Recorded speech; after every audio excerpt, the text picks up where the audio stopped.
Selamat malam Bapak Ibu Saudara-saudara yang dikasihi Tuhan. Meskipun saat ini kita masih mengikuti ibadah keluarga secara daring, tapi puji dan syukur Tuhan masih menuntun kita, masih mengundang kita untuk hadir di dalam ibadah keluarga pada hari Rabu malam hari ini. Sebelum kita membaca dan merenungkan firman Tuhan, mari kita bersatu di dalam doa. Bapa di dalam surga, kami bersyukur ketika Tuhan boleh menyertai kami dalam aktivitas kami selama satu hari ini.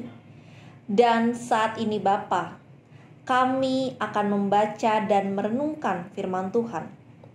Kami memohon, curahkan Roh Kudus-Mu ke dalam hati dan pikiran kami, agar firman Tuhan yang kami baca dan kami renungkan tidak hanya berlalu begitu saja, tetapi mampu kami terapkan di dalam kehidupan kami sehari-hari. Dan untuk hamba-Mu yang akan memberitakan firman Tuhan, curahkan Roh Kudus-Mu ke dalam hati dan pikiran hamba-Mu ini, agar setiap perkataan yang boleh keluar dari mulut hamba-Mu ini, Tuhan boleh berkenan atasnya. Berfirmanlah ya Tuhan, karena kami umat-Mu siap untuk mendengarkan. Amin. Pembacaan Alkitab kita pada malam hari ini tertulis dari Kisah Para Rasul pasalnya yang ke-10 ayat 34 sampai 43. Kisah Para Rasul pasalnya yang ke-10 ayat 34 sampai 43 yang menyatakan, lalu mulailah Petrus berbicara, katanya, sesungguhnya aku telah mengerti bahwa Allah tidak membedakan orang. Setiap orang dari bangsa manapun yang takut akan Dia dan yang mengamalkan kebenaran berkenan kepadanya. Itulah firman yang Ia suruh sampaikan kepada orang-orang Israel, yaitu firman yang memberitakan damai sejahtera oleh Yesus Kristus yang adalah Tuhan dari semua orang. Kamu tahu tentang segala sesuatu yang terjadi di seluruh tanah Yudea, mulai dari Galilea, sesudah baptisan yang diberikan oleh Yohanes, yaitu tentang Yesus dari Nazaret. Bagaimana Allah mengurapi Dia dengan Roh Kudus dan kuat kuasa. Dia yang berjalan berkeliling sambil berbuat baik dan menyembuhkan semua orang yang dikuasai iblis, sebab Allah menyertai Dia. Dan kami adalah saksi dari segala sesuatu yang diperbuatnya di tanah Yudea maupun di Yerusalem. Dan mereka telah membunuh Dia dan menggantung Dia pada kayu salib. Yesus itu telah dibangkitkan Allah pada hari yang ketiga, dan Allah berkenan bahwa Ia menampakkan diri, bukan kepada seluruh bangsa, tetapi kepada saksi-saksi yang sebelumnya telah ditunjuk oleh Allah, yaitu kepada kami yang telah makan dan minum bersama-sama dengan Dia, setelah Ia bangkit dari antara orang mati. Dan Ia telah menugaskan kami memberitakan kepada seluruh bangsa dan bersaksi bahwa Dialah yang ditentukan Allah menjadi hakim atas orang-orang hidup dan orang-orang mati. Tentang Dialah semua nabi bersaksi bahwa barang siapa percaya kepadanya, ia akan mendapat pengampunan dosa oleh karena namanya. Demikianlah pembacaan Alkitab kita. Shalom. Selamat malam Bapak Ibu Saudara-saudara yang dikasihi Tuhan. Sudah hampir 6 bulan kita harus melakukan ibadah keluarga secara daring. Tapi puji dan syukur Tuhan masih menuntun kita, masih mengundang kita untuk ada dalam persekutuan bersama dengannya. Bapak Ibu Saudara-saudara yang dikasihi Tuhan, saya akan mengawali renungan kita pada malam hari ini dengan mengajukan sebuah pertanyaan. Siapa yang berhak mendapatkan keselamatan? Kalau pertanyaan ini dilontarkan, maka apa yang kira-kira akan kita jawab? Seringkali sebagai manusia kita mengklaim keselamatan itu, bahwa hanya kita sendirilah yang mendapatkan keselamatan, atau hanya kelompok kitalah yang mendapatkan keselamatan. Pertanyaan selanjutnya,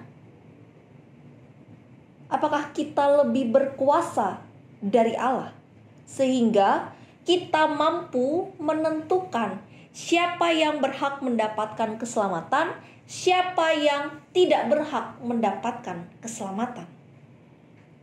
Perikop kita pada malam hari ini, Petrus mau kembali mengingatkan kita tentang siapa saja yang berhak mendapatkan keselamatan. Dalam ayatnya yang ke-34, Petrus mau menekankan bahwa Allah tidak pernah membedakan orang, dan Allah berkenan menerima setiap orang, siapapun itu, asalkan dia berbalik dari dosa, dia percaya terhadap Yesus, dia melakukan hidup yang benar, maka dia berhak mendapatkan keselamatan dari Allah. Sayangnya, Bapak Ibu saudara-saudara yang dikasihi Tuhan, saat itu dalam perikop yang kita baca, orang-orang masih melihat bahwa, atau bangsa Yahudi masih melihat bahwa merekalah yang mendapatkan keselamatan itu karena mereka adalah umat pilihan Allah. Untuk itu, Yesus mengutus, Allah mengutus Petrus, muridnya, untuk meluruskan hal ini. Kalau kita lihat Bapak Ibu saudara-saudara yang dikasihi Tuhan, pada ayat yang ke-34 tadi saya katakan bahwa Petrus mau menekankan bahwa Allah sendiri tidak pernah membedakan orang. Dan untuk itu, orang-orang yang mendapatkan keselamatan adalah mereka yang berkenan kepada Allah. Siapa orang-orang itu? Kalau kita lihat pada ayat yang ke-35, setiap orang dari bangsa manapun yang takut akan Dia dan yang mengamalkan kebenaran, itu yang berkenan kepadanya. Dan kalau kita lihat pada ayat yang 36, Petrus juga menekankan ketika orang itu berkenan di hadapan Allah, orang itu mendapatkan keselamatan, maka dia juga punya tugas dan tanggung jawab. Dan tugasnya adalah memberitakan damai ke semua orang. Kenapa ke semua orang? Kalau pada ayat yang ke-36 dikatakan, yaitu firman yang memberitakan damai sejahtera oleh Yesus Kristus, yang adalah Tuhan dari semua orang. Jadi Tuhan yang kita sembah adalah Tuhan yang juga berhak dihayati oleh orang lain. Untuk itu Petrus juga mau menegaskan kepada orang-orang yang percaya akan Yesus, dan tentunya mengingatkan kita bahwa kita semua ini adalah murid Tuhan. Kita semua ini berkenan di hadapan Allah. Dan untuk itu, kita di dunia ini menjadi saksi atas kebenaran dari Allah yang menciptakan kita, dari Yesus yang menebus segala dosa-dosa kita. Untuk itu, Bapak Ibu saudara-saudara yang dikasihi Tuhan, saya melihat dan mencoba untuk merefleksikan dari perikop yang kita baca pada malam hari ini ada dua hal. Yang pertama, kita mau kembali diingatkan bahwa keselamatan itu milik semua orang. Keselamatan itu berhak dimiliki semua orang. Selama orang itu mau memberi diri, mau percaya kepada Tuhan, mau mengamalkan firman Tuhan itu di dalam kehidupan mereka. Untuk itu mereka berhak mendapatkan keselamatan. Dan tugas kita, mari bagikan kabar keselamatan itu tidak hanya untuk diri kita, tapi mari bagikan kabar keselamatan itu juga untuk orang lain. Kalau dalam perikop yang kita baca, Allah mengutus Petrus untuk mengabarkan kabar keselamatan itu. Dan kalau kita mau tarik dalam kehidupan kita saat ini, Allah pun mau mengutus kita untuk mengabarkan keselamatan itu. Bahwa keselamatan itu tidak hanya milik satu orang saja, tidak hanya milik satu kelompok saja. Kalau kita masih beranggapan bahwa hanya kita sendirilah yang memiliki keselamatan, hanya kelompok kita sendirilah yang memiliki keselamatan, sama saja kita masih berpikiran bahwa hanya orang Yahudi saja yang mendapatkan keselamatan dari Tuhan. Tapi buktinya, kita adalah orang Indonesia yang juga mendapatkan penyertaan dari Tuhan, mendapatkan keselamatan dari Tuhan. Untuk itu, keselamatan milik semua orang, milik semua bangsa yang mau mengikut Dia, yang mau melakukan firman Tuhan itu dalam kehidupan kita. Hal yang kedua yang kembali kita mau diingatkan dari perikop kita pada malam hari ini. Bagaimana cara kita mendapatkan keselamatan itu? Hal yang pertama yang kembali kita mau diingatkan itu tertulis pada ayatnya yang ke-35 dan 36. Cara mendapatkan keselamatan adalah takut akan Tuhan dan mari mengamalkan kebenaran, mengamalkan firman Tuhan itu nyata dalam kehidupan kita. Firman Tuhan tidak hanya sekedar teori, tapi mari hidupkan firman Tuhan itu di dalam kehidupan kita sehari-hari. Dan cara kedua untuk mendapatkan keselamatan itu, kita pun diajak untuk tidak menghakimi orang lain. Kita tidak bisa mengatakan bahwa dia layak untuk mendapatkan keselamatan, dia tidak layak untuk mendapatkan keselamatan. Karena keselamatan itu hanya asalnya dari Tuhan, bukan dari kita manusia. Keselamatan itu anugerah dari Allah sendiri kepada manusia, bukan dari kita manusia. Tugas kita adalah mari bagikan keselamatan itu, bagikan kabar keselamatan itu ke semua orang. Karena mereka pun layak mendapatkan keselamatan. Ketika mereka mau percaya terhadap Tuhan dan melakukan firman Tuhan di dalam kehidupan mereka masing-masing. Untuk itu, mari Bapak Ibu Saudara-saudara yang dikasihi Tuhan, kita lakukan firman Tuhan ini di dalam kehidupan kita sehari-hari. Sehingga keselamatan itu tidak hanya sekedar teori saja, tapi keselamatan itu tampak dalam kehidupan kita sehari-hari. Dan bersyukurlah karena Tuhan telah memberikan kita keselamatan. Dan terapkan, bagikan keselamatan itu bagi orang-orang di sekeliling kita, bagi bangsa-bangsa yang lain, agar mereka juga lebih mengenal Kristus. Tuhan memberkati kita. Amin. Mari kita tutup perenungan kita pada malam hari ini di dalam doa. Kita berdoa. Bapa di dalam surga, kami datang ke hadirat-Mu mengucap syukur untuk setiap penyertaan dari Tuhan di dalam kehidupan kami. Kami bersyukur Tuhan, ketika Engkau boleh menyertai kami dalam aktivitas dan kembali menuntun kami, mengundang kami, memampukan kami untuk kami boleh hadir di dalam ibadah keluarga pada malam hari ini.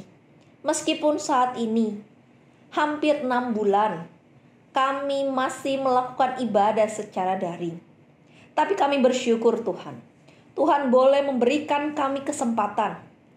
Tuhan boleh memberikan kami anugerah.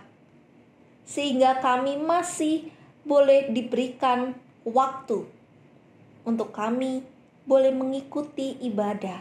Boleh kembali merefresh kehidupan kami. Boleh kembali datang ke hadirat Tuhan untuk membaca dan merenungkan firman Tuhan. Untuk itu Tuhan, ketika hari ini kami kembali diingatkan bahwa keselamatan yang asalnya daripada Tuhan itu mampu kami bagikan kepada orang-orang di sekeliling kami. Kami mampu menjadi saksi-saksi Kristus dimanapun Tuhan tempatkan kami. Untuk itu Tuhan, kami mau menyerahkan diri kami ke dalam tangan kasih Tuhan untuk Tuhan pakai dan Tuhan bentuk di dunia ini. Bapa di dalam surga, meskipun saat ini kami tidak bertatap muka secara langsung, tapi kami mau menyatukan hati kami untuk saling mendoakan satu dengan yang lainnya. Kami mau mendoakan persekutuan kami Jemaat Zebaot Bogor. Bapa di dalam surga, berkati para majelis jemaat yang di dalamnya ada pendeta, diaken, penatua. Tuhan pakai mereka, berikan mereka hikmat dan kebijaksanaan agar dalam menjalankan tugas dan tanggung jawab mereka, nama Tuhan yang boleh terus mereka permuliakan. Tuhan juga berkati untuk kami sebagai warga jemaat. Pakai kami Bapa, ingatkan kami juga untuk boleh tetap setia, boleh tetap aktif di dalam persekutuan umat Jemaat Zebaot Bogor. Bapa di dalam surga, malam hari ini kami juga mau berdoa untuk saudara-saudara kami yang saat ini dalam kelemahan tubuh. Tuhan mau kuatkan mereka. Berikan mereka pemulihan yang asalnya hanya daripada Tuhan. Untuk setiap keluarga yang juga setia mendampingi mereka, Tuhan berikan kekuatan bagi mereka.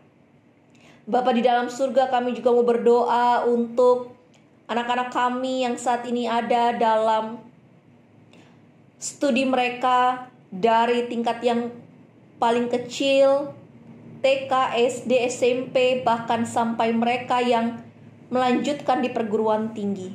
Tuhan jaga dan pelihara mereka. Mampukan setiap anak-anak kami ini di dalam mereka boleh melanjutkan studi mereka meskipun saat ini masih dengan sistem pembelajaran jarak jauh. Berikan hikmat dan kebijaksanaan bagi mereka Bapa, agar mereka boleh mengikuti proses belajar mengajar dengan baik. Untuk anak-anak kami yang saat ini dalam pekerjaan, Tuhan mau berikan kekuatan bagi mereka. Di dalam mereka boleh menjalankan tugas pekerjaan mereka. Untuk mereka yang masih merindukan, masih mencari lapangan pekerjaan, mencari pekerjaan yang tepat bagi mereka, kiranya Tuhan boleh memberikan mereka kekuatan, semangat, dan tentunya kiranya Tuhan boleh membukakan lapangan-lapangan pekerjaan bagi mereka. Bapa di dalam surga, di malam hari ini kami juga berdoa untuk segenap dari kami yang saat ini dalam pergumulan, baik pergumulan ekonomi, keluarga, pasangan hidup, ataupun yang lainnya.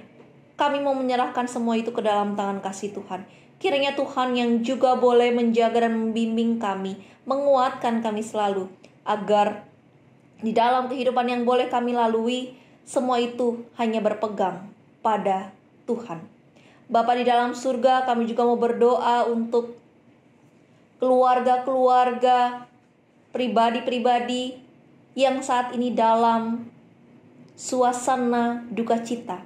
Kiranya Tuhan boleh menjaga dan menguatkan mereka. Tidak lupa juga Bapa, di malam hari ini kami berdoa untuk bangsa dan negara kami, untuk para pemimpin-pemimpin kami.